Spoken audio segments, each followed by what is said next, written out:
All right, well, it's time to start color coding the ball. Let's see how it goes.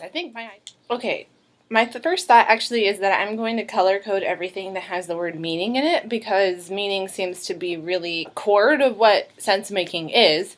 It's funny that meaning making is actually a really small facet. And maybe that's just because I was ignorant when I made it. We'll see if the blues always pop up next to the greens. Because that would mean that framing is inherently tied to meaning, and meaning is inherently tied to framing. It has the word meaning and the word frame, so I guess I'll put it in green and in blue. There are also a ton of words on here that are about connections, integration, synthesis. So basically what I'm doing right now is thematic analysis, and I'm color coding my themes. And I think assumptions are cognitive. I'm going to put those in purple. So that one gets a yellow as well as a green.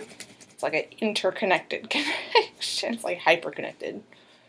Coherence is connections within a frame.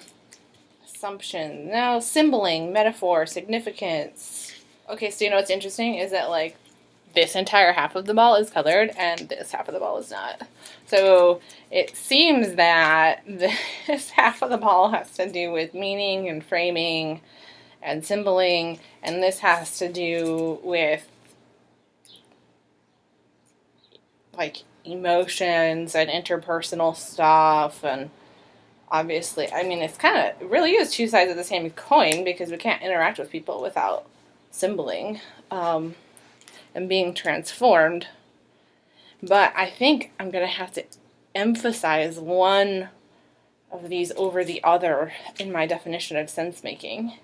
Unless I say that this is a means to this, but also this is a means to this.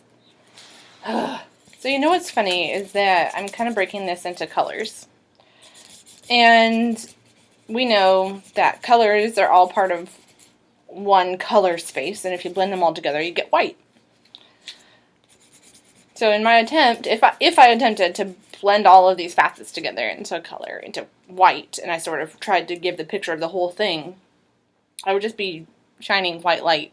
But light is one of those things that enables you to see. It's really hard for you to look at it. Unless it's against a dark background. Maybe I should just write something really confusing and then write something that makes complete sense. And I'll be like, ta-da, that's sense making. All right. There it is. The fully colored ball. Do you like it, Max?